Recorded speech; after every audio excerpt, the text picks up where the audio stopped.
and welcome to Friday Friends. I'm Amanda. And I'm Carly, and we're Next Chapter Home Team. 1, 2, 3, 4. Today, our featured Friday friend is Colleen Doyle with NFM Lending. She's going to go over the 5 steps of getting a pre-approval.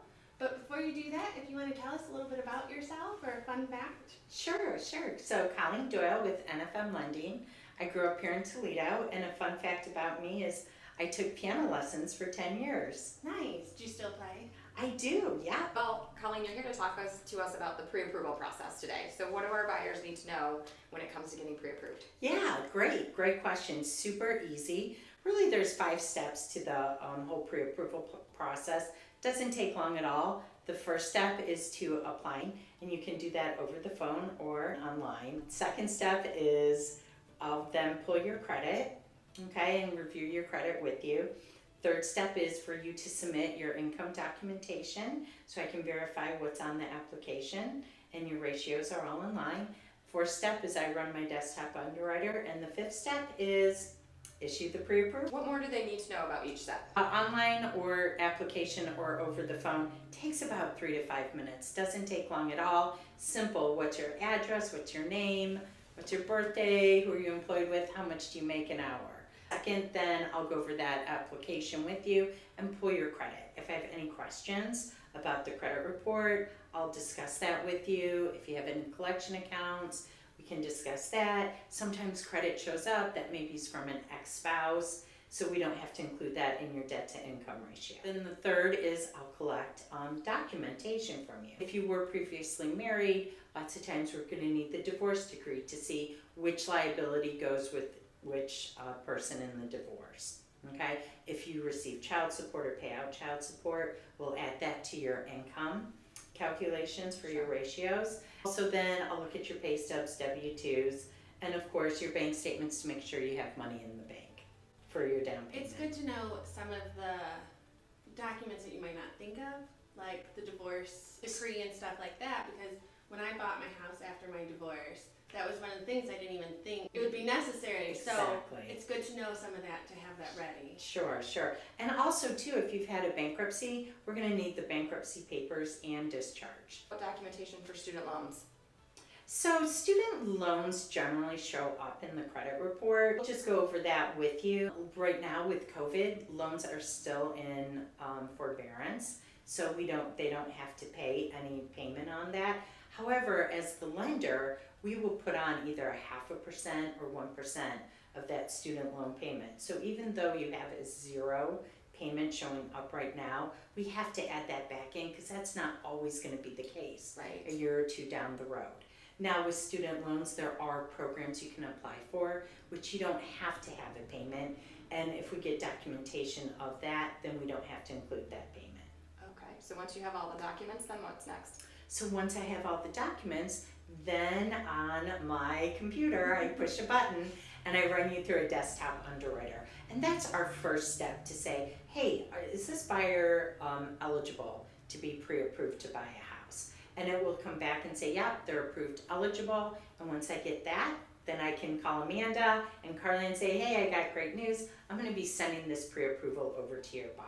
If for any chance it comes back and it's not approved eligible, then it will give me findings. And we'll say, hey, are they selling their house? Maybe their debt to income ratio is too high. Yes, they are selling their house. So I'll go back through and make sure all the correct boxes are checked to get you to that approved eligible. And if there are some things that come up, you're able to guide them what they can do? Absolutely, yes. So a lot of times I get buyers who maybe are just 3 to 6 months out from being pre-approved. So maybe their credit, maybe we have to have 12 months of a solid, good credit, no late pays. I can look at their credit report and kind of guide them along to say, hey, if you take these next few steps, you'll be able to get your credit score up, which will then make you more eligible to be pre-approved. Wonderful. And Colleen, when do you suggest a buyer talk to a lender about a pre-approval in the buying process? Should they do it when they're ready to look at a house? Should they do it before looking at houses? What do you usually recommend? Yeah, that's a great question. So if you're a buyer and you don't have any credit history in the past, such as any derogatory credit, or if you haven't been through a divorce, pretty much just go to your job every day, you have income coming in, and you make your payments on time. I'd definitely say about a month before you're starting to look. Just because if there's anything else we need, maybe somebody's self-employed, and maybe we need 2 years self-employment on them if they haven't been in a self-employed job. So it kind of gives us that, leeway to set them up for success. And if you are somebody who maybe your lease is up in 6 months, then start looking now, because we can guide you and say, yep, everything looks great right now, or let's work on these things. So 6 months will set you up for success when you go out looking with Carly and Amanda for houses. You can't be disappointed when you get it, and it's like, well, you need a couple more months, and it's Right. like, well, my lease is gonna be up, how do I extend my lease, or, okay, now I have to save up money, or I have to talk to my parents for some help, or, oh, I've got a bankruptcy, I've gotta wait another 9 months based on when that date is, and so, Correct. Obviously circumstances will dictate a particular buyer, Mm-hmm. but having that information, okay, when do I really wanna get a pre-approval? Absolutely. And in general, pre-approvals are not a scary thing to get. I think sometimes buyers are scared to take that step to know their finances, but you can't buy a house without one, Right. and so. You know what? Honestly, we just bought a new car and we had to have our credit run, and I was a little nervous. Like, I started sweating a little, like, oh, is something going to show up that I'm not aware of? Right. So it is a high anxiety time. I get that. But that's why if your buyers surround themselves with a great team, with Carly and Amanda, and a great lender such as myself, then we're going to set you up for success and take that anxiety off Right.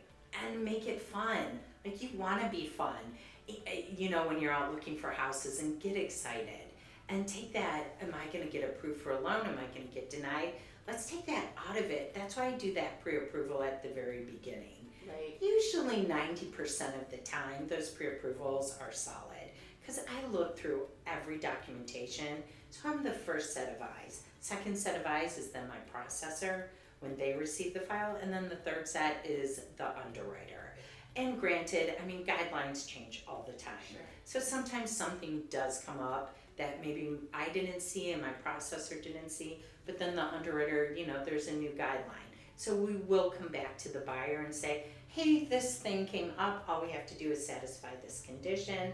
We may come back and ask for more documentation, and then boom, we get the final approval, the clear to close, and everybody's happy at the closing table. Right.